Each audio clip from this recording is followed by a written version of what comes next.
smash grab to me, Robert Jordan from Capful of Ghost Electronics.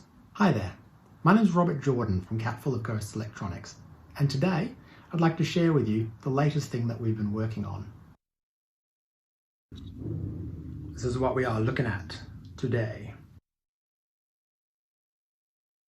It's a tool for VJs and experimental video artists that I think you're really going to dig. Now, it's not a new video synthesizer or new video effect, but it works really well with both of those. This tool was created to expand the possibilities of working with analog and vintage video gear.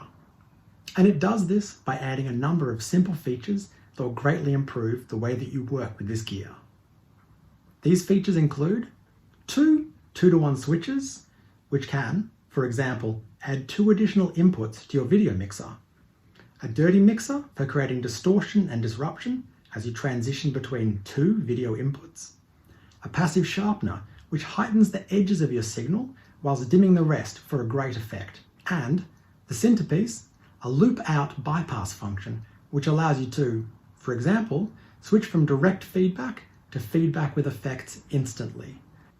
Now, I'm going to go through each of those functions in videos below, but that's just an example of some of the uses for each of these, and they can even be combined together for even more interesting and varied effects.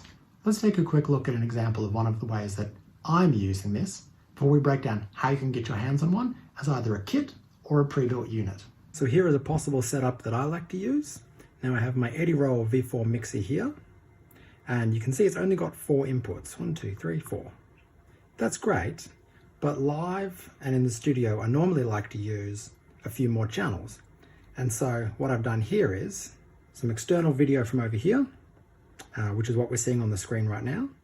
And then I also have another source from my rig, an iPad that's up here. And with this switch, I can simply change between the two. They're both going to channel 1, but now it's as though I have an extra input. The other thing that I use this for, and part of the reason that I created this device, is for the loop out.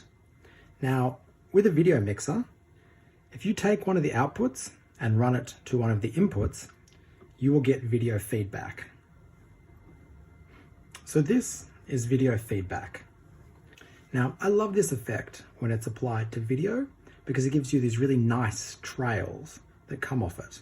And like with any kind of feedback, it's often more interesting if rather than just going from the output to the input, you introduce something else, another effect, so that each time the video loops through, it has a little bit of that effect applied to it. And that's what's happening here. With this switch, I can switch from direct feedback, which in this case is a lot more subtle and subdued, to the much wilder, crazier feedback I have here. You can get it pre-built as blank PCBs where you have to get all the parts and build it yourself, or as a kit where you will get all the parts and instructions on how to build it yourself. For each of these 3 options, standalone and eurorack are available, as well as bulk orders. Eurorack, standalone, some other weird thing you want to do. This project is great if you want to learn to solder, as it is simple and straightforward.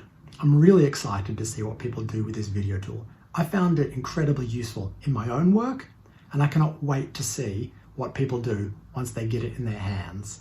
Thanks for watching, and thanks for backing.